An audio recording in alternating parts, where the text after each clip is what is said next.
सब लोग ध्यान दो इधर पे, स्टार्ट करते हैं हम लोग सेशन।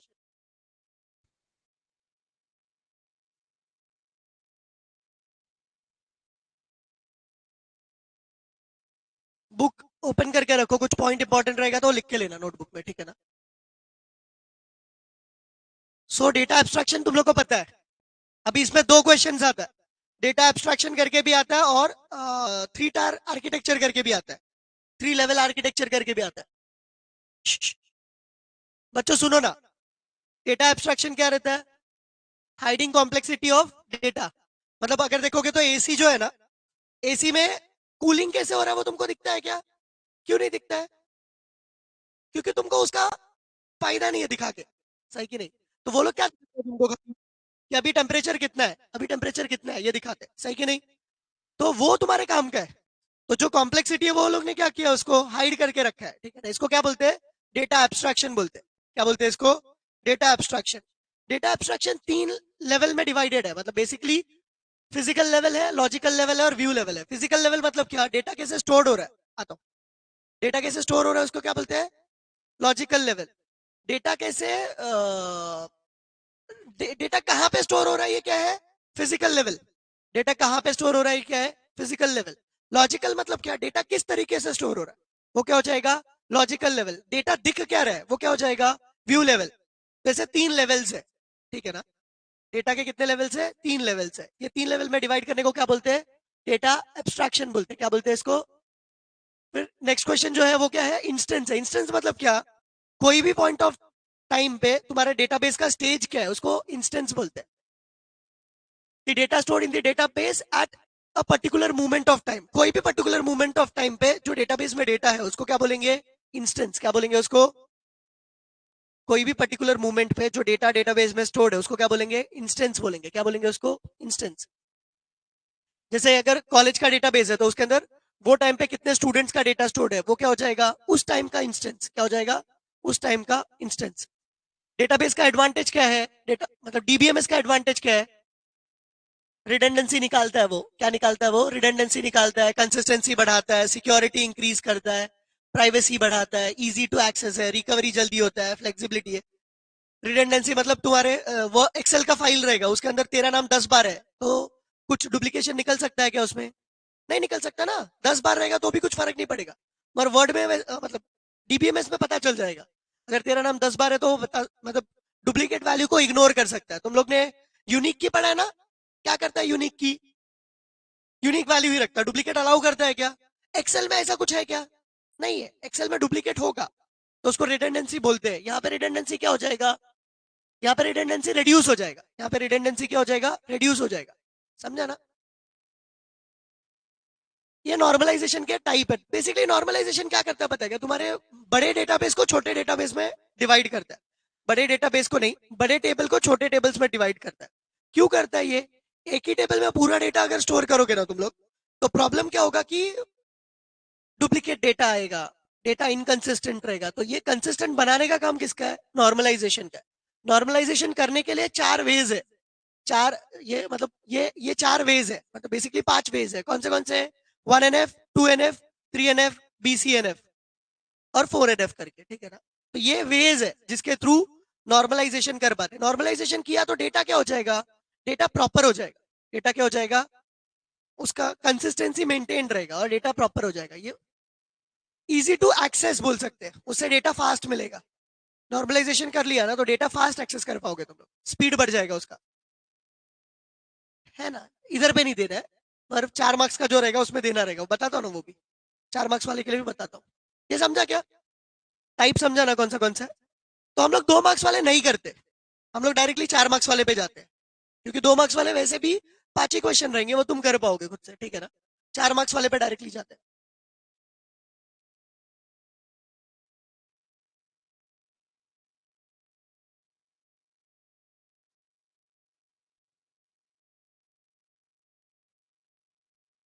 यहाँ से 4 मार्क्स वाला क्वेश्चन चालू। अभी ये क्वेश्चन इंपॉर्टेंट है। क्या बोला है? Explain 3 level architecture of database system. तो 3 लेवल आर्किटेक्चर क्या है? ये 3 लेवल आर्किटेक्चर है जो थोड़ी देर पहले हम लोग ने पढ़ा डेटा एब्स्ट्रैक्शन में। डेटा एब्स्ट्रैक्शन में कितने लेयर्स है? 3 लेयर्स है। कौन से? फिजिकल, लॉजिकल और व्यू। तो वही है यहाँ पे। ये कौन सा लेवल है? व्यू। कंसेप्चुअल मतलब क्या हो जाएगा? लॉजिकल। कंसेप्चुअल मतलब लॉजिकल। और इंटरनल मतलब क्या हो गया? फिजिकल। ये 3 लेयर्स है। अब ये 3 लेयर्स चाहिए क्यों? ये 3 लेयर्स चाहिए क्यों? अगर एक लेयर पे चेंज किया तो दूसरे लेयर को फर्क नहीं पड़ना चाहिए, एक लेयर पे चेंज किया तो दूसरे पे फर्क नहीं पड़ना चाहिए। अगर ये फिजिकल लेयर है, इस पे कुछ चेंज किया और लॉजिकल को फर्क नहीं पड़ा, तो इसको बोलेंगे फिजिकल डेटा इंडिपेंडेंस। अगर मैंने फिजिकल पे चेंज किया, सुन लो फिर से, अगर मैंने फिजिकल पे चेंज किया और लॉजिकल को फर्क नहीं पड़ा, तो इसको क्या बोलेंगे? Physical data independence. मैंने लॉजिकल पे चेंज किया और व्यू को फर्क नहीं पड़ा, मैंने किस पे चेंज किया? लॉजिकल पे चेंज किया और व्यू पे फर्क नहीं पड़ा, तो इसको क्या बोलेंगे? Logical data independence. ये भी क्वेश्चन आता है, फिजिकल डेटा इंडिपेंडेंस और लॉजिकल डेटा इंडिपेंडेंस एक्सप्लेन करो। अभी ये 3 व्यू के बारे में तुम लोग को यहाँ पे बताना रहेगा। ये 3 लेवल्स है। कौन से लेवल्स है? एक्सटर्नल मतलब क्या हो जाएगा? व्यू। इंटरनल कंसेप्चुअल मतलब क्या हो जाएगा? लॉजिकल। और इंटरनल मतलब क्या हो जाएगा? फिजिकल। तुम लोग ने ये सबके बदले जो बोला वही लिखा तो भी चलेगा, फिजिकल, लॉजिकल और व्यू। समझा ना? वही लिखा तो भी चलेगा, ठीक है। अभी एक्सटर्नल लेवल को क्या बोलते हैं? देखो यहाँ पे लिखा हुआ है, एक्सटर्नल लेवल को क्या बोलते हैं? व्यू लेवल बोलते हैं। क्या बोलते हैं? ये लिखो ना, ये सब पॉइंट्स लिख के लो ना। मतलब 3 लेवल आर्किटेक्चर में तीनों का लेवल लिखो और एक एक दो दो वर्ड जो बोल रहा हूँ वो लिख के लो।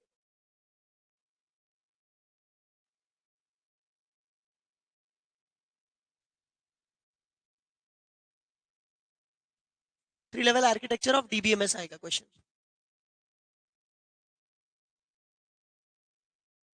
डीएसयू का अभी नहीं लेने वाला हूँ बेटा, अभी डीबीएमएस का लेने वाला हूँ।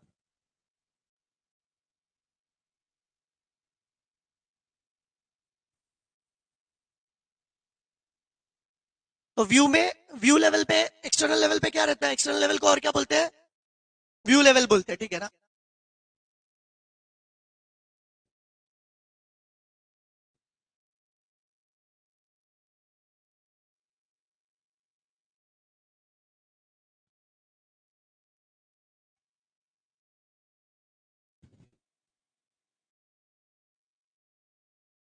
अभी ये भी लिख के लो।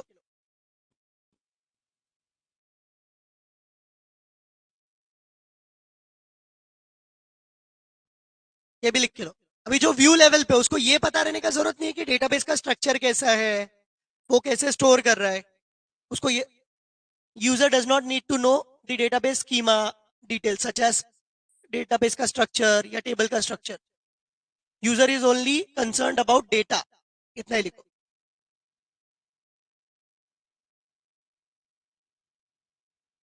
एक्सटर्नल लेवल का मतलब क्या है कि उसको किससे पढ़ी है, मतलब व्यू लेवल मतलब क्या? उसको जो दिखने वाला है, जैसे तुम क्वेरी मारते हो सेलेक्ट स्टार फ्रॉम स्टूडेंट, तो तुमको क्या दिखता है?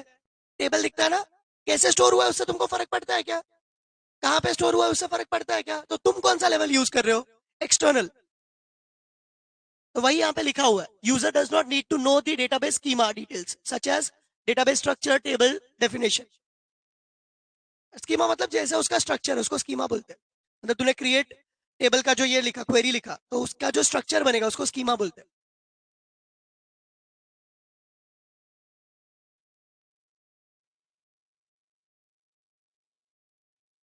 बेसिकली उसका डिजाइन, किसी भी चीज का design, table, store procedure, function, उसको स्कीमा बोलते हैं। ये 2 पॉइंट लिख के लो। ये भी लिखो कि व्यू लेवल पे डेटा दिखता है। View level is use to view the data using logical and physical level. View level is use to view the data using logical and physical level. Next level लिखो। Next level क्या है? Conceptual level. Conceptual को और क्या बोलते हैं? Logical level बोलते हैं।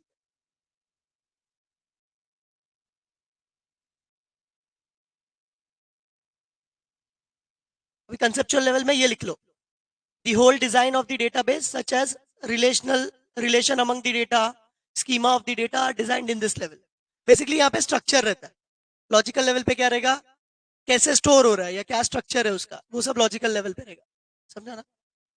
the whole design of the database such as relation amongst the table, schema of the data are designed in this level। ये लिख के लो। ये the whole design of the database such as relation among the data, schema of the data are designed described in this level। यहाँ पे ये भी लिखा रहेगा, क्या लिखा रहेगा, डेटाबेस का कंस्ट्रेन, सिक्योरिटीज भी रहेगा. This level will also have database constraint and securities. ऐसा लिख के लो. This level will also have database constraint and security. लिखा.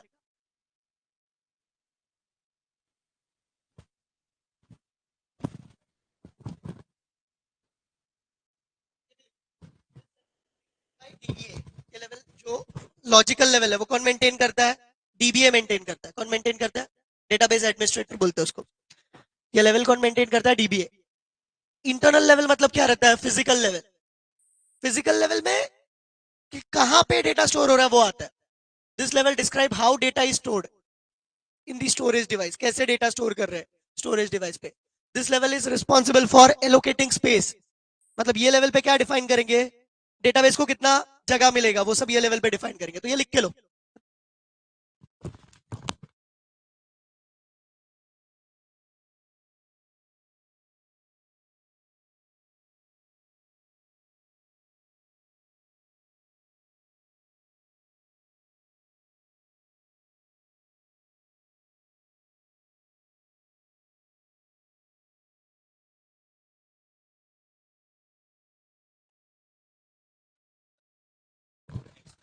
एक्सटर्नल, कंसेप्चुअल और फिजिकल. इंटरनल को फिजिकल बोलते हैं ना. तो ये 3 लेवल्स है. नेक्स्ट जो क्वेरी है, right a query for the following. Query पूछा है, क्या क्वेरी पूछा है देखो एक बार. यहाँ पे बोला क्रिएट टेबल स्टूडेंट. तो क्रिएट का कल हम लोग ने सिंटैक्स किया था, कल या परसों किया था ना, तुम लोग आए थे तो. क्रिएट टेबल, टेबल नेम, उसके बाद में क्या लिखना पड़ता है, कॉलम नेम, डेटा टाइप और प्राइमरी की है, फॉरेन की है वो. सही कि नहीं. तो इधर पे क्या बोला, create table student, create table will suitable data type. क्या बनाना है इधर पे, रोल नंबर प्राइमरी की रहेगा, नाम रहेगा, मार्क्स रहेगा. मार्क्स क्या रहेगा, नॉट नल रहेगा. तो ये कैसे करना है पता ना, ये क्वेरी हम लोग ने करके देखा था. वापस से बताता हूँ. तो यहाँ पे एक टेबल बनाना है, टेबल का नाम क्या दिया हुआ है, स्टूडेंट. तो क्वेरी कैसे लिखेंगे अपन, क्रिएट टेबल, टेबल का नाम.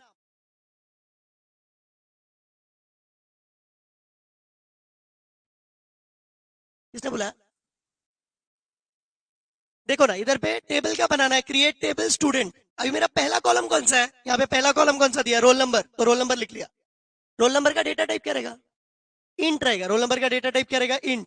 अभी रोल नंबर कौन से टाइप का है वो भी दिया हुआ है यहाँ पे. क्या बोला है, रोल नंबर को क्या रखना है, हम आ जाइए.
पानी है क्या? पानी?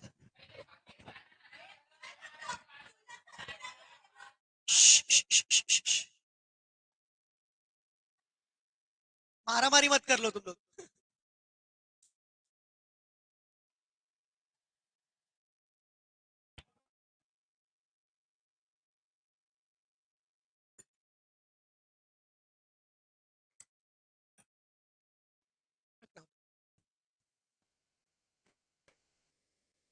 चालू करें क्या बच्चों? स्टार्ट करें? देखो इधर। सो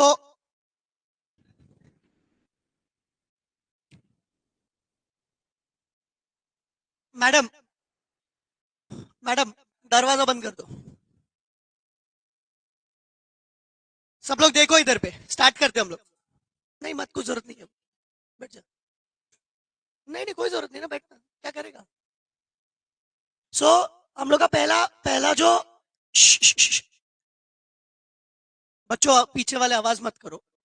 पहला जो अपना क्वेरी है वो क्या है? क्रिएट टेबल करने का। अपने को टेबल का नाम क्या दिया है? इधर पे स्टूडेंट करके दिया हुआ है, ठीक है ना। तो यहाँ पे हम लोग को एक टेबल बनाना है, तो हम लोग ने क्या लिखा? Create table. टेबल का नाम, टेबल का नाम क्या डाला? स्टूडेंट। फिर उसके बाद पहला कॉलम क्या बोला इधर पे? Roll number. तो रोल नंबर लिखा। उसका डेटा टाइप इंट नहीं तो नंबर लिख सकते हो तुम लोग।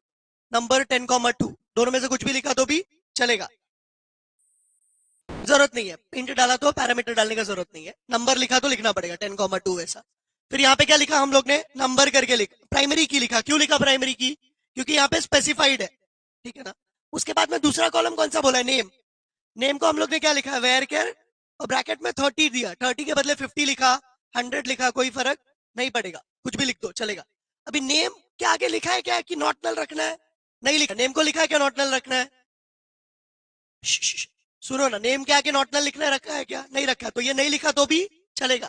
मार्क्स को मगर बोला उसने नॉट नल रखना है, तो मार्क्स कौन से टाइप का रहेगा? इंट टाइप का। इंट रहेगा और नॉट नल रहेगा। नंबर भी आ सकता है, दोनों में से कुछ भी चल जाएगा। फिर लास्ट कॉलम कौन सा है? सिटी। सिटी को नॉट नल बोला है क्या? नहीं बोला। तो ये हो गया टेबल तुम्हारा बन के। नेक्स्ट कॉलम क्या बोला है? नेक्स्ट क्या बोला है देखो, add column date of birth. Column add करने के लिए क्या यूज करना पड़ेगा? अल्टर। हम लोग ने किया भी था ये। Alter table student add date of birth और उसका डेटा टाइप। उसके बाद क्या बोला है? इंक्रीज करने बोला है साइज। किसका इंक्रीज करने बोला है? साइज नेम का। कितने से? 10 से। पहले कितना था? 30। अभी कितना चाहिए? 40।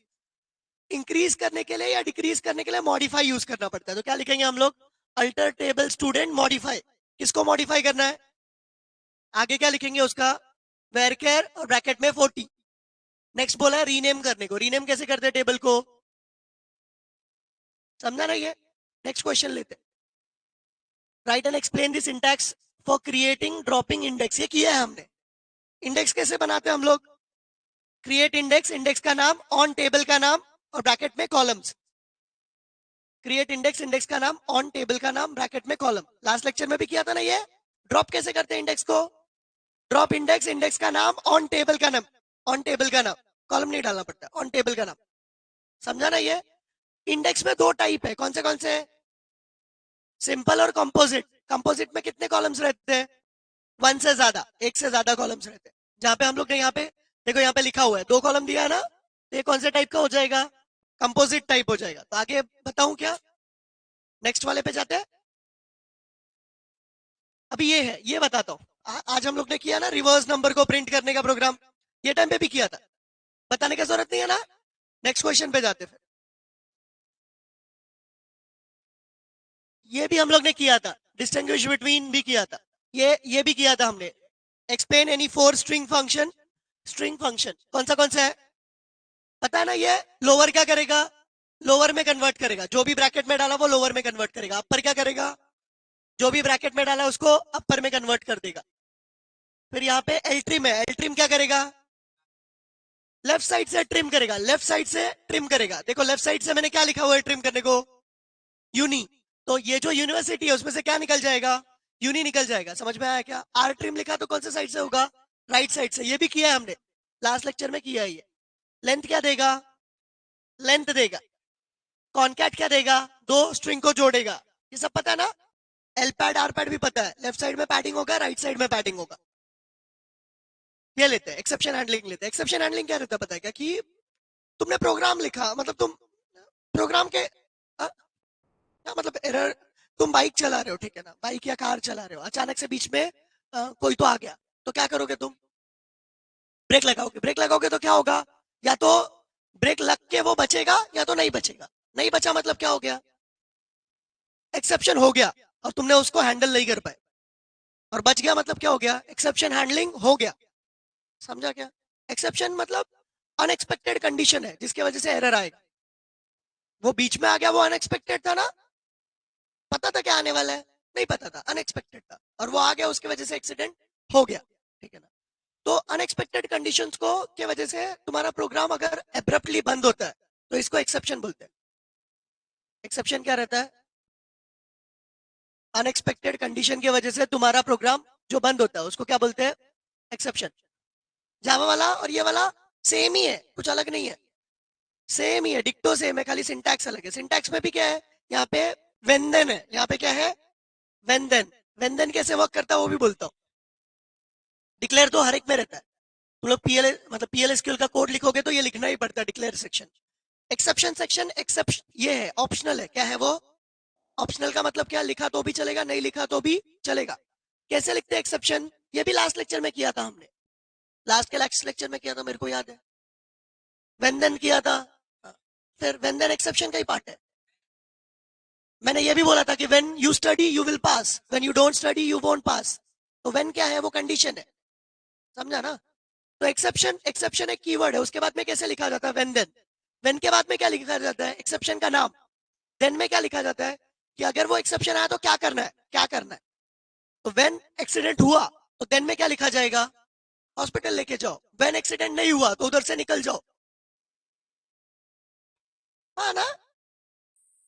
नहीं हुआ तो हिट एंड रन क्यों करना है? नहीं हुआ तो उधर से निकल जाओ। तो व्हेन देन है, वो क्या है? वो व्हेन देन। व्हेन ये हुआ देन क्या करना है? एंड डाल देने का लास्ट में। अभी एक्सेप्शन के दो टाइप है, कौन से? प्री डिफाइंड और यूजर डिफाइंड। प्री डिफाइंड मतलब क्या? जो जो तुमको सिस्टम ने दिया हुआ है। यूजर डिफाइंड मतलब क्या? प्री डिफाइंड में है, अरे वही है, no no data found, zero divide, अरे आउट ऑफ बाउंड, ये सभी है। यहाँ पे भी वही लिखा हुआ है, एक बार पढ़ोगे तो समझ जाएगा। यूजर डिफाइंड मतलब क्या? हमने हमारे हिसाब से एक्सेप्शन को रेज किया तो इसको क्या बोलेंगे? User defined. मतलब एज अगर 18 से बड़ा है, 18 से कम है, तो मैं क्या बोलूंगा? You are not a valid, you are not a valid user करके, ठीक है। ये क्या हो गया? ये यूजर डिफाइंड एक्सेप्शन हो गया। क्या हो गया ये? समझा ना? दो टाइप कौन से? एक को क्या बोलते हैं? प्री डिफाइंड, और दूसरे को क्या बोलते हैं? User defined. एक्सेप्शन करते कैसे? एक्सेप्शन कैसे करते हैं? व्हेन देन से। एक एग्जांपल भी लेके देखते हैं थोड़ी देर के बाद में, नीचे रहेगा तो। नेक्स्ट क्वेश्चन क्या है? ये भी किया है। कमिट और रोल बैक का मतलब? नहीं, कमिट लिखा तो सेव हो जाएगा। तुम लोग ने 10 लाइन लिखा फिर कमिट लिखा तो क्या हो जाएगा? जो भी लिखा वो सेव हो जाएगा। रोल बैक मतलब क्या?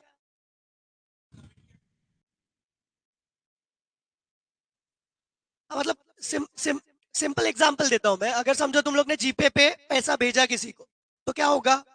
पैसा जाने के बाद कमिट हो जाएगा। तुम्हारे इसमें से निकला, उसके पास गया तो क्या हो जाएगा? कमिट। अगर तुमने पैसा दिया, उसको पहुंचा नहीं, तो क्या होगा? एक दो दिन के बाद में तुम्हारे अकाउंट में पैसा आ जाएगा। तो वो आएगा मतलब क्या किया उसने? रोल बैक किया। क्या किया उसने? रोल बैक किया। समझ में आया क्या? तो कमिट, कमिट सेव करने के लिए होता है। रोल बैक किसके लिए होता है? अंडू करने के लिए। रोल बैक किसके लिए होता है? अंडू करने के लिए। रोल बैक कहां तक होता है? सेव पॉइंट तक, लास्ट सेव पॉइंट तक, लास्ट कमिटेड तक। कहां तक होता है रोल बैक? लास्ट कमिटेड तक। समझ में आया क्या? सेव पॉइंट में एक, मतलब रोल बैक में एक सेव पॉइंट करके कंसेप्ट है। तो देखो इधर पे लिखा रहता है टू सेव पॉइंट। मतलब अगर मैंने लिखा रोल बैक वर्क, तो कहां तक रोल बैक होगा? वो ढूंढेगा वर्क करके, उधर तक रोल बैक हो जाएगा। समझ में आया क्या? समझा क्या बोला? नेक्स्ट जो है वो ज्वाइन है, ये भी किया है हमने। ज्वाइन कौन से टाइप के बोलो? Self, self, inner, outer. Outer में 3 टाइप है, लेफ्ट, राइट और फुल, और कार्टेशियन प्रोडक्ट। ये किया है हमने, इसका क्वेरी भी किया है।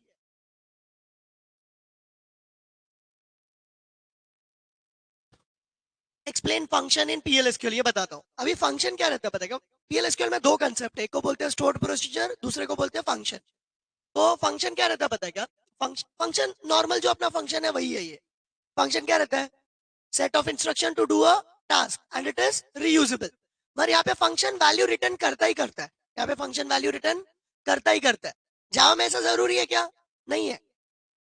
तो यहाँ पे function is same as procedure, देखो यहाँ पे लिखा है function is same as procedure except that it returns a value. तो यहाँ पे फंक्शन जैसा है वैसा एक और कंसेप्ट है जिसको क्या बोलते हैं? प्रोसीजर।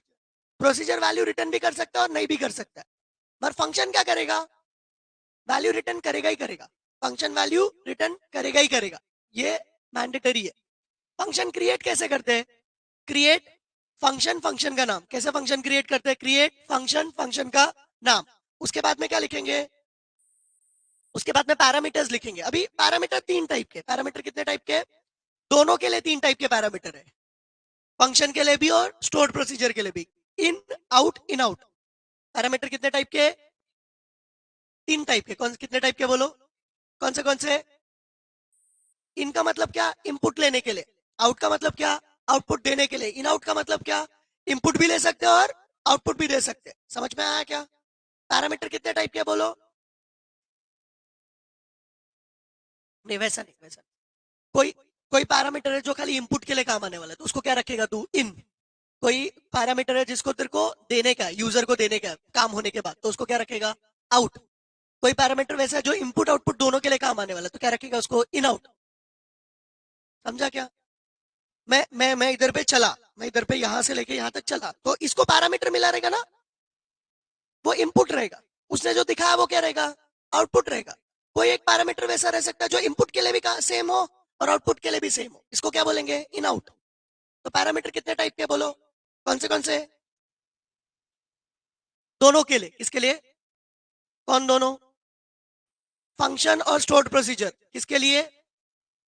सब लोग बोलो, किसके लिए? कितने पैरामीटर के टाइप है? 3। कौन से कौन से? समझ में आया क्या? उसके बाद में उसके बाद में ये लिखना पड़ता है कि रिटर्न क्या करने वाला है, रिटर्न कौन सा टाइप करने वाला है। फंक्शन जो है वो हमेशा रिटर्न करता है, तो यहाँ पे मैं क्या लिखूंगा? रिटर्न इंट करके। तो मेरा रिटर्न क्या रहेगा? हमेशा इंट। अगर मैंने रिटर्न फ्लोट लिखा तो क्या रिटर्न करेगा? हो रिटर्न वैर कैर लिखा तो क्या रिटर्न करेगा? हो वैर कैर। समझो? समझो, मैं चला यहां से लेके यहां तक चला तो क्या होगा? डिस्टेंस कवर हुआ ना, यहां से यहां तक चला मैं, क्या हुआ? एक काम हुआ। वो काम से रिजल्ट क्या मिला? डिस्टेंस कवर हुआ, ये रिजल्ट मिला। क्या क्या रिजल्ट मिला? डिस्टेंस कवर हुआ ना। तो ये जो डिस्टेंस कवर हुआ, मुझे किसी और को अगर देना है तो मुझे क्या करना पड़ेगा? रिटर्न करना पड़ेगा, उसको दिखाना पड़ेगा ना। अभी मैं सिंपल एग्जांपल देता हूँ। मेरा ये जो वॉच है ना, इसमें मैं कितना स्टेप चला वो मेरे मोबाइल में भी दिखेगा। कैसे दिखेगा? ये वॉच ये वॉच ये वॉच रिटर्न करता है वैल्यू, किसको? मोबाइल को, जिसके वजह से दिख पाता है, नहीं तो दिख नहीं पाता था। यहाँ पे एक फंक्शन रहेगा जो जिसका रिटर्न टाइप क्या रहेगा? फ्लोट रहेगा। मैं चला कितना स्टेप, वो डेसिमल में अगर है तो फ्लोट रहेगा, अगर डेसिमल में नहीं है तो क्या रहेगा? इंट रहेगा। समझ में आया क्या? वो वैल्यू किसको मिलेगा? मेरे फोन को मिलेगा, और फोन पर दिखा पाएगा, नहीं तो दिखा पाएगा क्या? नहीं दिखा पाएगा। हाँ, मतलब ये यहाँ पे एक फंक्शन रहेगा जो इसको वैल्यू रिटर्न करता रहेगा, आउट रहेगा। फंक्शन का टाइप आउट नहीं रहेगा, जो जो वैल्यू आउट में देने का वो खाली आउट रहेगा। समझा ना ये? तो फंक्शन कैसे लिखते हैं? क्रिएट फंक्शन, फंक्शन का नाम, फिर पैरामीटर्स। पैरामीटर 3 टाइप के रहते हैं, कौन से कौन से? इन, आउट, इन आउट, ठीक है ना। फिर उसके बाद में रिटर्न, रिटर्न टाइप। फिर उसके बाद में इज एज लिख के बिगिन से लेके एंड तक, बाकी कुछ नहीं रहता। अभी इसका एक एग्जाम्पल है, ये एग्जाम्पल देखते हैं। तो यहाँ पे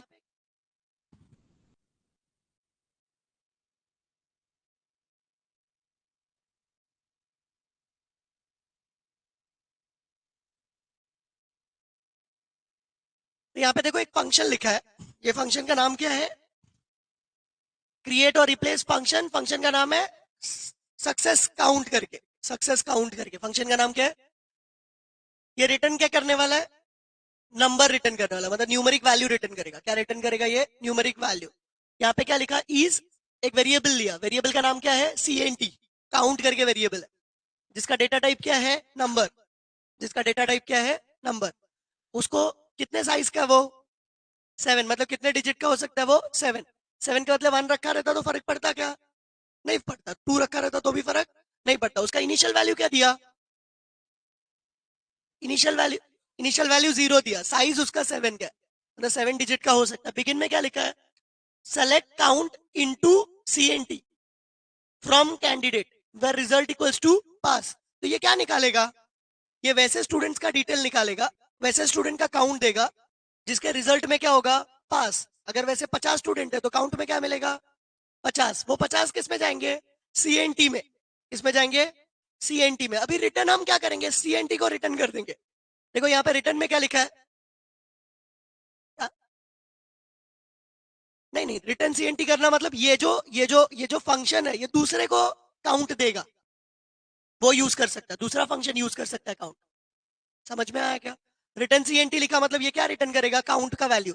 समझो 50 है तो 50 रिटर्न करेगा, 10 है तो फेल का काउंट चाहिए, तो क्या चेंज होगा यहाँ पे, where result equals to fail आएगा, बाकी सब सेम रहेगा। तो ये लिख लो ना, ये एक प्रोग्राम लिख लो ना। अभी इसमें पैरामीटर है क्या, इन आउट है क्या, पैरामीटर नहीं है, बिना पैरामीटर।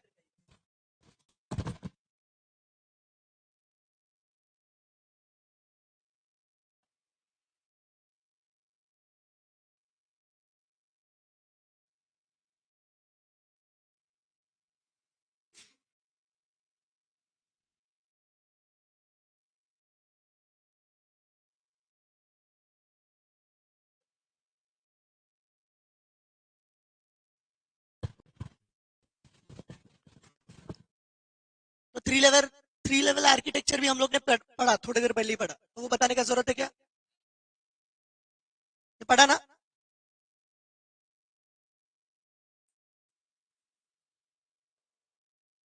अभी ये नेक्स्ट क्वेश्चन है, क्या लिखा हुआ है यहाँ पे, right a query for the following. तो क्या बनाना है हम लोग, ये भी पढ़ा हमने, ये भी देखा ना, ये सेम ही क्वेश्चन है क्या,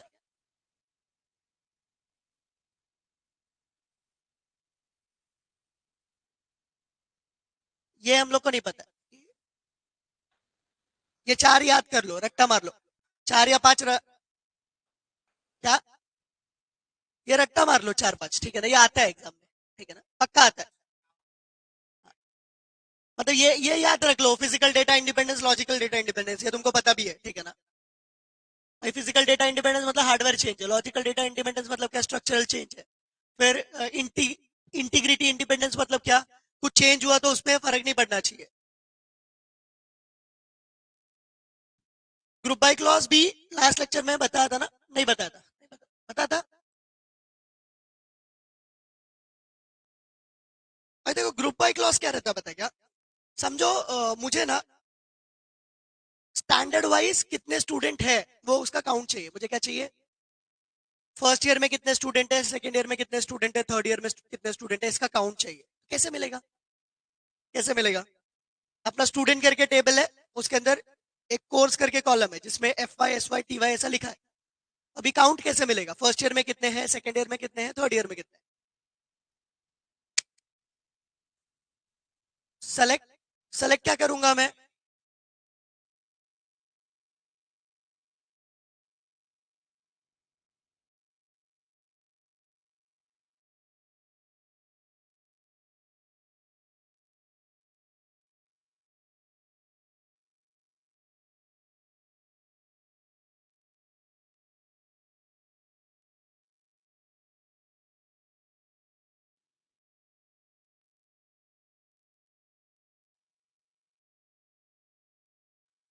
ये क्वेरी देखो।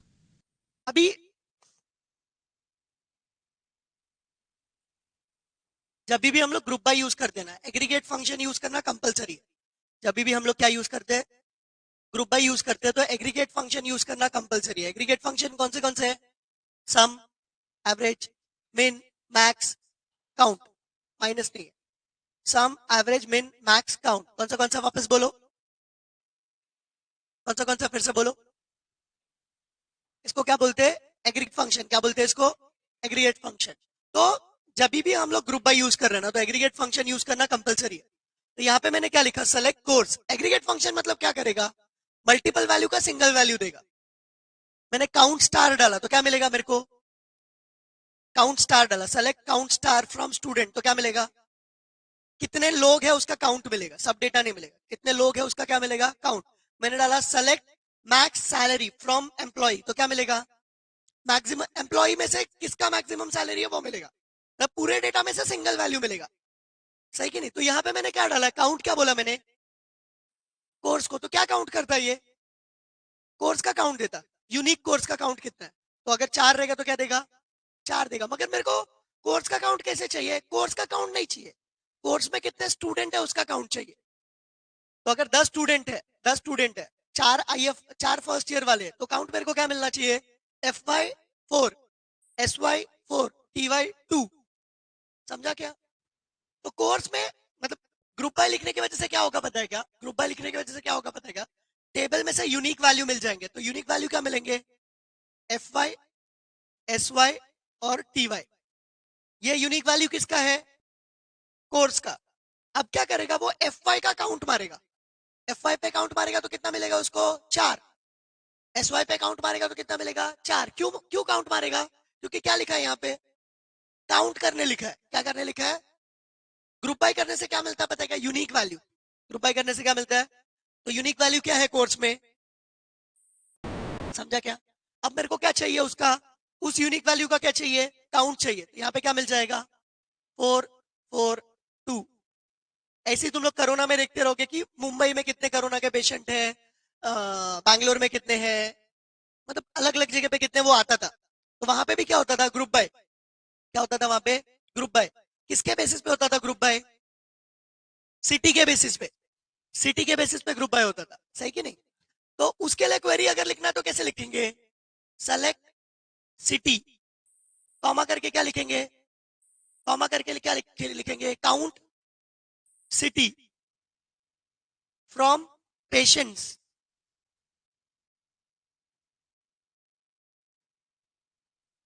Group by city.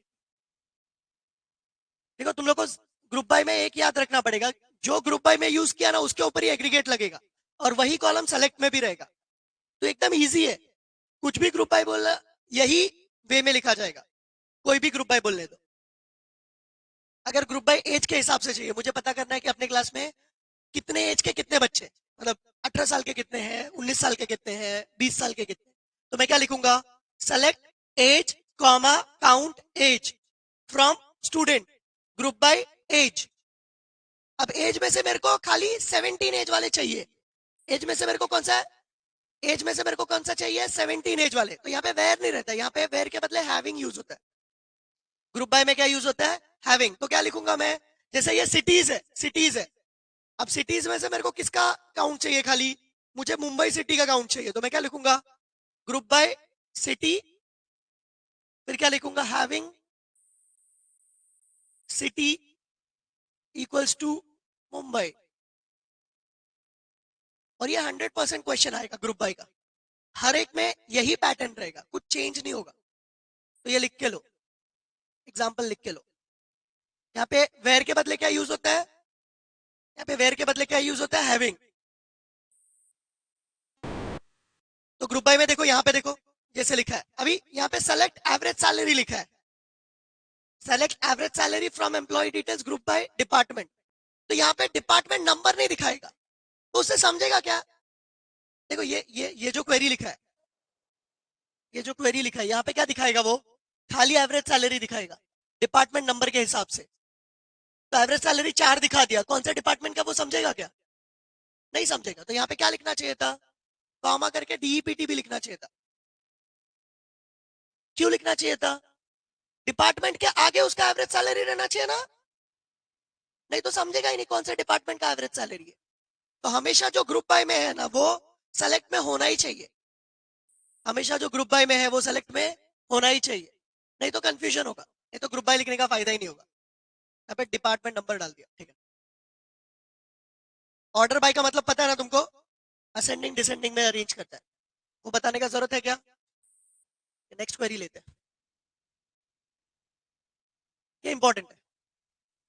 नेक्स्ट चीज जो है उसको बोलते हैं कर्सर। नेक्स्ट चीज जो है उसको क्या बोलते हैं? कर्सर। कर्सर क्या रहता है पता है क्या? कर्सर, कर्सर एक पॉइंटर है। कर्सर क्या है? एक पॉइंटर। तो कर्सर एक पॉइंटर है। क्या है कर्सर? अगर मैंने लिखा सेलेक्ट स्टार फ्रॉम स्टूडेंट, तो कितना डेटा मिलेगा मेरे को? सारा मिलेगा। मगर कर्सर क्या करेगा पता है? पूरा डेटा को पॉइंट करेगा। सेलेक्ट स्टार फ्रॉम स्टूडेंट लिखा तो कर्सर क्या करेगा? पूरे डेटा को पॉइंट करेगा। उसमें से हर बार मुझे कितने रो चाहिए? एक। उसके लिए यहाँ पे फंक्शन है एक रो निकालने के लिए पूरे डेटा में से। तो कर्सर क्या है? पूरे डेटा का पॉइंटर। कर्सर क्या है? पूरे डेटा का पॉइंटर। कर्सर लिखते कैसे? उसका स्टेप्स है। कर्सर लिखते कैसे? उसका स्टेप्स है। पहला स्टेप क्या है? डिक्लेयर है कर्सर। पहला स्टेप क्या है? डिक्लेयर है कर्सर। कैसे डिक्लेयर करते हैं? कर्सर, कर्सर का नाम इज क्वेरी। कर्सर कैसे डिक्लेयर करते हैं? कर्सर, कर्सर का नाम इज क्वेरी सेलेक्ट का। तो कर्सर, कर्सर का नाम हेलो है, तो क्या लिखूंगा मैं? Cursor hello is select star from student. समझा क्या? कर्सर डिक्लेयर कैसे करते? फिर से बोलो। कर्सर देखो जैसे यहाँ पे लिखा हुआ है, कर्सर का नाम क्या रखा? ए। कर्सर, कर्सर का नाम क्या है? ए। इज के बाद में क्या लिखा? Select E name from employee details where employee number equals to 3। अगर वेर नहीं लिखा रहता तो क्या मिलता था कर्सर के अंदर? पूरा का पूरा एम्प्लॉय का डिटेल्स। पर यहाँ पे कितना रो मिलेगा? एक ही। यहाँ पे कितना रो मिलेगा? समझा क्या? तो ये जो डिटेल मिलेगा वो किस में स्टोर होगा? ए में। किस में स्टोर होगा? ए में। समझा क्या? कर्सर का पहला स्टेप क्या है? डिक्लेयर करना पड़ता है। कैसे डिक्लेयर करना पड़ता है? कर्सर, कर्सर का नाम इज सेलेक्ट का क्वेरी। फिर से बोलो कैसे डिक्लेयर करना पड़ता है? इज सेलेक्ट का क्वेरी। ये एग्जांपल लिख के लो, ये एग्जांपल लिखो। फिर उसके बाद में दूसरा स्टेप क्या? अभी मत लिखो। दूसरा स्टेप क्या है? डिक्लेयर करने के बाद दूसरा स्टेप क्या है? कर्सर को ओपन करना पड़ता है। कैसे ओपन करेंगे? Open A.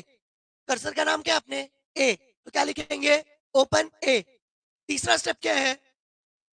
Fetching a record from a cursor. तीसरा स्टेप क्या है? Fetching a record from a cursor. Cursor में मैंने लिखा, मैंने सेलेक्ट क्वेरी में लिखा सेलेक्ट स्टार फ्रॉम स्टूडेंट, तो कितने रिकॉर्ड होंगे उसमें? 10, 20, कितने भी हो सकते हैं ना। तो ये रिकॉर्ड मेरे को फेच करना पड़ेगा। क्या करना पड़ेगा? कैसे फेच होगा वो? फेचिंग रिकॉर्ड से। कैसे फेच करते हैं वो? Fetch, fetch cursor name into variable. Fetch cursor name into variable. Fetch क्या करता है? एट अ टाइम एक रो फेच करता है। फेच क्या करता है? एट अ टाइम एक रो फेच करता है। समझ में आया क्या? लास्ट में क्या करना पड़ता है?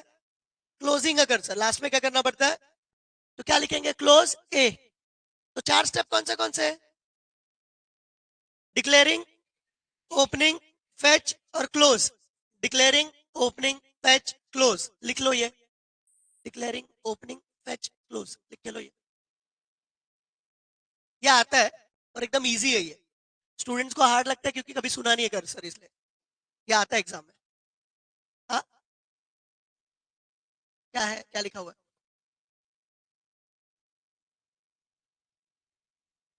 वर्क एरिया मतलब जो वही है, वर्क एरिया मतलब पॉइंटर्स है। बेसिकली ये लॉजिकल पॉइंटर है। किसका? जो तूने डेटा रिट्राइव किया उसका।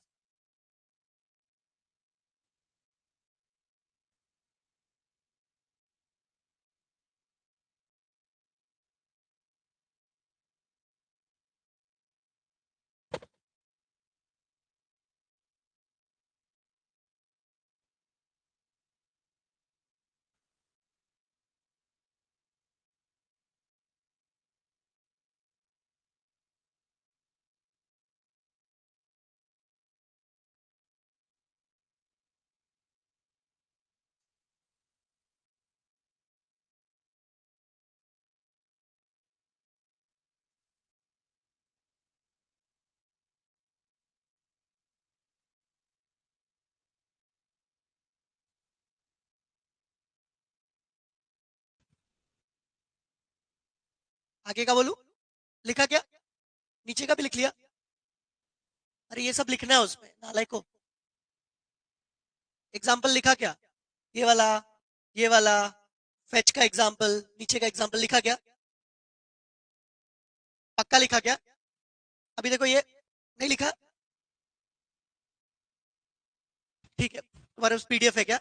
Very good. फिर अभी एक एग्जाम्पल लेते हैं अपन। कर्सर का एग्जाम्पल लेते हैं। तो यहाँ पे सबसे पहले क्या किया है? डिक्लेयर किया है। अभी देखो ये भी क्वेश्चन ये भी क्वेश्चन आता है। अभी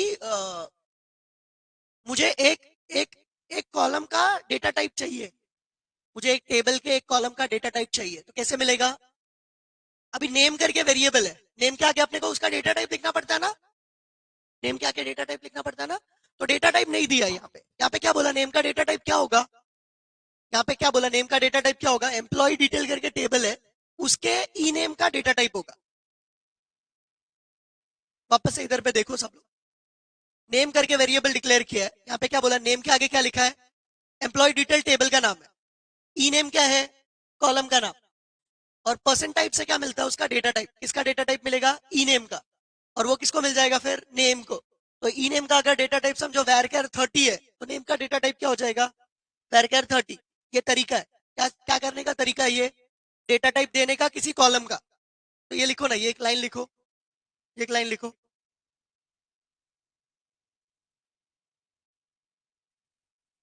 फिर देखो ये वही एग्जाम्पल लिखा हुआ है जो नीचे था, क्या लिखा हुआ है, कर्सर का नाम क्या रखा है इधर पे, कर्सर का नाम क्या रखा है, ए, ईज क्या लिखा हुआ है, select E name from employee detail where EMP number equals to 3, यही देखा ना आपने।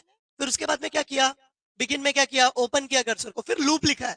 लूप क्यों लिखा है, लूप क्यों लिखा है, क्योंकि अगर मैंने सेलेक्ट किया, जरूरी नहीं है कि एक ही रिकॉर्ड होगा, अगर एक से ज्यादा होगा तो फेच कितनी बार घूमेगा, जितने रिकॉर्ड होंगे उतनी बार, फेच कितनी बार घूमेगा, जितने रिकॉर्ड होंगे उतनी बार। तो लूप लिखने के बाद में देखो फेच लिखा हुआ है, फेच क्या किया, फेच ए इंटू नेम। तो ए का जो वैल्यू रहेगा वो किसमें डालेगा, ए का वैल्यू मतलब क्या रहेगा, ई नेम, ई नेम लेके किसमें डालेगा, नेम में डालेगा। समझ में आया क्या। फिर यहाँ पे क्या किया, अपडेट एम्प्लॉय डिटेल सेट, मतलब बेसिकली यहाँ पे क्या कर रहे हैं कि जिसका एम्प्लॉय नंबर मिला उसका कमीशन इंक्रीज कर रहे हैं। Update employee detail set commission equals to 300 where EMP number equals to 3। Exit कब करेगा ये एग्जिट कब करेगा, लूप लूप खत्म कब होना चाहिए, लूप खत्म कब होना चाहिए, जब कर्सर में कोई डेटा ना हो। कर्सर का नाम क्या है मेरे, when exit when a person not found. अभी कर्सर में ना चार चार डिफॉल्ट वैल्यूज मिलते हैं, कौन से हो चार default values, person not found, person is open, और कौन सा है, और भी दो है, पता नहीं है क्या तुमको, यार तुम लोग पढ़ाई बिढ़ाई नहीं करते क्या। कर्सर के चार डिफॉल्ट वैल्यू है, एक पर्सन नॉट फाउंड है, एक पर्सन नॉट फाउंड है, एक इज ओपन है, और दो है, वो भी बोलता हूँ।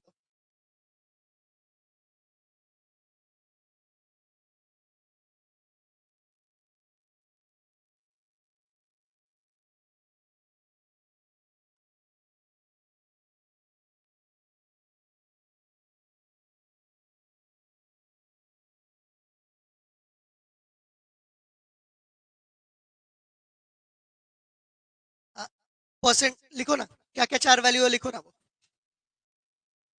Is open, percent is open, percent row count, percent found, percent not found, percent is open, percent row count, percent found, percent not found, ये चार वैल्यूज है। ये चार वैल्यूज, अभी देखो परसेंट के पहले अगर मैंने ए लगाया मतलब क्या है, ये यूजर डिफाइंड कर्सर है, प्री डिफाइंड कर्सर भी होता है, उसके उसके केस में ए के बदले क्या आएगा, एसक्यूएल, ए के बदले क्या आएगा, एसक्यूएल परसेंट फाउंड लिखा तो क्या मिलेगा, अगर डेटा मिला तो फाउंड ट्रू मिलेगा, डेटा नहीं मिला तो परसेंट फाउंड क्या मिलेगा, फॉल्स। समझा क्या। कर्सर दो टाइप का है, एक प्री डिफाइंड और एक यूजर डिफाइंड। हम लोग कौन सा देख रहे हैं अभी, ये यूजर डिफाइंड है। अगर प्री डिफाइंड में मुझे चेक करना है, मैंने सेलेक्ट स्टार फ्रॉम स्टूडेंट मारा, कितना रो आया मुझे देखना है, तो मैं क्या लिखूंगा, एसक्यूएल परसेंट रो काउंट, क्या देगा मेरे को, कितना रो मिला। मैंने समझो डेटा डिलीट किया टेबल में से, कितना डेटा डिलीट हुआ है मेरे को पता करना है, तो कैसे मिलेगा, एसक्यूएल परसेंट रो काउंट से। समझा क्या। मैंने सेलेक्ट स्टार फ्रॉम स्टूडेंट मारा, वो डेटा आया कि नहीं आया मुझे देखना है, तो क्या लिखूंगा मैं, SQL percent found, found true मिलेगा अगर डेटा रहेगा तो, नहीं तो क्या मिलेगा, फॉल्स। तो चार कर्सर कौन से बोलो, चार कर्सर कौन से कर्सर के वैल्यूज कौन से, percent is open, row count, found, और नॉट फाउंड। तो अभी यहाँ पे क्या चेक किया हम लोग ने, एग्जिट कभी मारना चाहिए, लूप कभी बंद होना चाहिए, जब ए में वैल्यू ना हो, ए में वैल्यू नहीं रहेगा तो लूप चलना चाहिए क्या, तो ए में वैल्यू नहीं रहेगा तो लूप बाहर आ जाना चाहिए, ठीक है ना। तो ये एग्जिट मारेगा और फिर यहाँ पे एंड लूप किया, कर्सर को क्लोज किया, एंड किया। ये प्रोग्राम चाहिए तो लिख के लो, ये कर्सर का प्रोग्राम है और ये आएगा भी यहाँ से। क्या लिख लोगे ना, क्या बोल रहे? एक्सप्लिसिट कर्सर मतलब क्या है? हम लोग ने जो देखा ये इम्प्लिसिट कर्सर है। एक्सप्लिसिट मतलब प्री डिफाइंड। इम्प्लिसिट एक्सप्लिसिट का मीनिंग क्या रहता है? हम लोग जो लिखेंगे उसको उल्टा बोल रहा हूँ क्या मैं? मतलब एक को प्री डिफाइंड बोलेंगे, एक को यूजर डिफाइंड बोलेंगे। तो एक्सप्लिसिट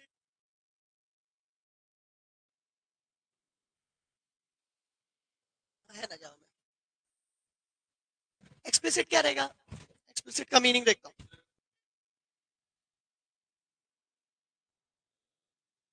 मतलब जो हम करेंगे वो यूजर डिफाइंड मतलब एक्सप्लिसिट है। इम्प्लिसिट मतलब क्या? जो जावा ने, जो एसक्यूएल ने दिया, तो एसक्यूएल परसेंट फाउंड क्या हो जाएगा? Predefined. SQL not found क्या हो जाएगा?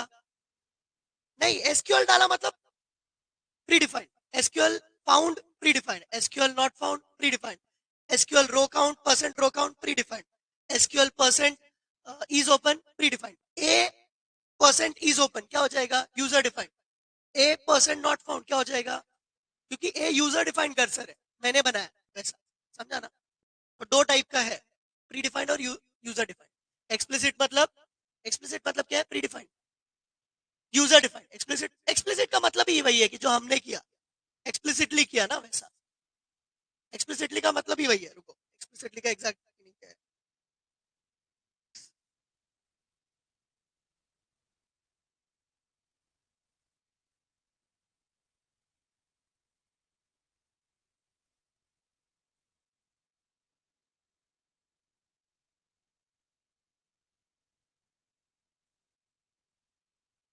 एक्सप्लिसिट का मतलब क्या है कि जो मैंने इंस्ट्रक्शन दिया था उसके हिसाब से करना।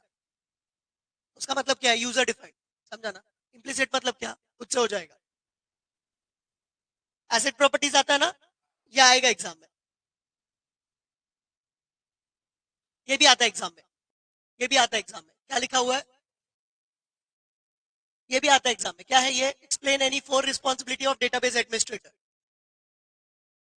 नहीं नहीं नहीं, क्या स्कीमा बना सकता है वो, स्टोरेज स्ट्रक्चर बना सकता है वो, परमिशन दे सकता है वो, स्कीमा मॉडिफाई कर सकता है, ऑथराइजेशन दे सकता है। ये रिस्पॉन्सिबिलिटी और अथॉरिटी दोनों एक ही चीज है ना। जो उसका रिस्पॉन्सिबिलिटी है वही उसका अथॉरिटी है ना। समझा ना। ये रट्टा मारो, आएगा एग्जाम में। ये भी पता है तुमको?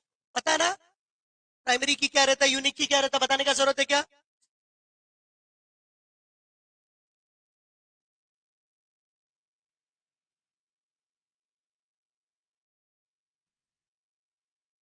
अब ये एक इंपॉर्टेंट क्वेश्चन है जो आएगा एग्जाम में।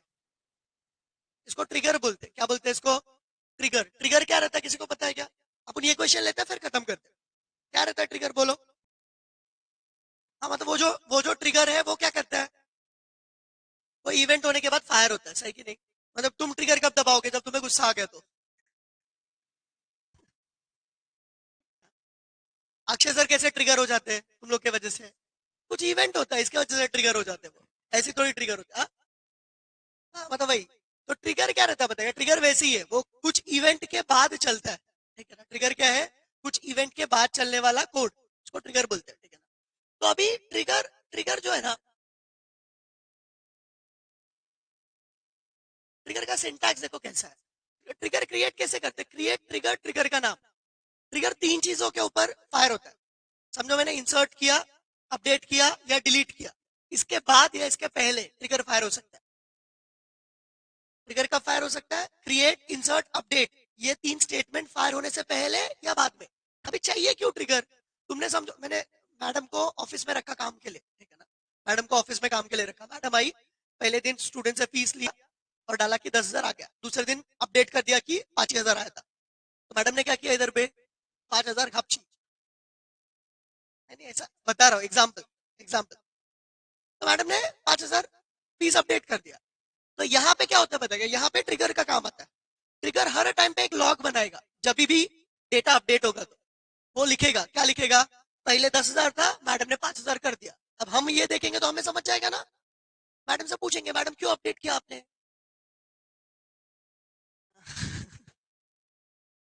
तो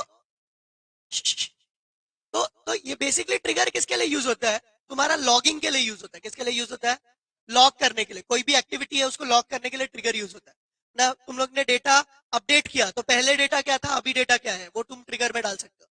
तुमने डेटा डिलीट किया तो वो डेटा भी लिख देगा कि ये डेटा डिलीट हुआ है। तो इससे फायदा क्या होगा, बाद में तुम अगर देखोगे तो तुम्हें पता चल जाएगा कि क्या डिलीट किया। हाँ? मतलब जो भी है वो डेटाबेस में बहुत इंपॉर्टेंट रहता है। तुम लोग जो डेटाबेस बना रहे हो उसमें कुछ है नहीं, मगर तो जब भी तुम कंपनी पे काम करोगे ना, वहां पे डेटा बहुत ज्यादा बड़ा रहेगा और क्रूशियल रहेगा। वहां पे कुछ भी अपडेट कर दिया, कुछ भी डिलीट कर दिया तो बहुत बड़ा नुकसान हो सकता है। तो इसलिए हर एक्टिविटी पे ट्रिगर लिखा रहता है। हर एक्टिविटी पे ट्रिगर लिखा रहता है। समझ में आया क्या। ऐसा भी हो सकता है कि अगर समझो तुमने स्टूडेंट टेबल से डेटा डिलीट किया तो एग्जाम टेबल से क्या होना चाहिए, डिलीट होना चाहिए। तो ट्रिगर लिख सकते हो डिलीट करने के लिए। आफ्टर मतलब स्टूडेंट से डिलीट हुआ आफ्टर। तो ट्रिगर कैसे लिखते हैं, क्रिएट ट्रिगर, ट्रिगर का नाम, फिर क्या लिखते हैं, ट्रिगर फायर कब होना चाहिए, बिफोर या आफ्टर, किसके बिफोर या आफ्टर, इंसर्ट अपडेट डिलीट के, फिर उसके बाद में ऑन टेबल का नाम, ऑन टेबल का नाम, फिर उसके बाद में क्या। अभी ट्रिगर दो टाइप का है, एक रो लेवल है और एक क्या है, एक एक एक स्टैंड अलोन है और एक रो लेवल है। एक स्टैंड अलोन है, कौन सा है, रो लेवल। तो वो भी देखते हैं, दो टाइप क्या है वो भी देखते हैं। और फिर उसके बाद में ट्रिगर का बॉडी आएगा। तो ट्रिगर क्रिएट कैसे करते बोलो, ट्रिगर, ट्रिगर का नाम, क्रिएट ट्रिगर, ट्रिगर का नाम, फिर उसके बाद में बिफोर नहीं तो आफ्टर, फिर उसके बाद में क्या, इंसर्ट अपडेट डिलीट, फिर उसके बाद में क्या, ऑन टेबल का नाम, फिर उसके बाद में क्या, फॉर ईच रो आएगा, नहीं तो फॉर सिंगल रो भी हो सकता है। फॉर ईच रो का मतलब क्या, अगर समझो मैंने स्टूडेंट का डेटा डिलीट किया, 10 स्टूडेंट का डेटा डिलीट किया, तो क्या होना चाहिए, 10 स्टूडेंट का एग्जाम से भी डेटा डिलीट होना चाहिए। तो ट्रिगर कितनी बार फायर होगा वहां पे, 10 बार, हर रो के लिए एक बार। ऐसा भी हो सकता है कि मैंने 10 स्टूडेंट का डेटा डिलीट किया, ट्रिगर एक बार फायर हो। तो उसके केस में मेरे को फॉर ईच लिखने का जरूरत नहीं है। फॉर ईच कब लिखूंगा मैं, जब हर रो के लिए एक बार फायर होना है तो। समझा क्या, हर रो के लिए मुझे अगर एक बार फायर करना है तो क्या लिखूंगा मैं, फॉर ईच रो। नहीं फायर करना है तो क्या लिखूंगा मैं, फॉर ईच रो नहीं लिखूंगा। ट्रिगर के बॉडी में क्या आएगा, जो ट्रिगर काम करने वाला है। ट्रिगर के बॉडी में क्या आएगा, जो ट्रिगर काम करने वाला है। एग्जाम्पल देखते हैं।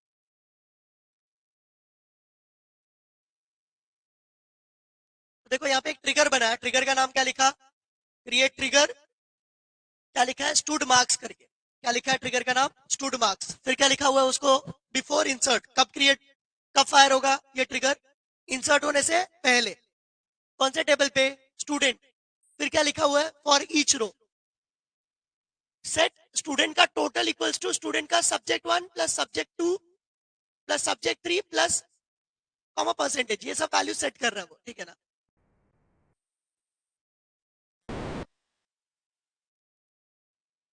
स्टूडेंट परसेंटेज इक्वल्स टू क्या लिखा है,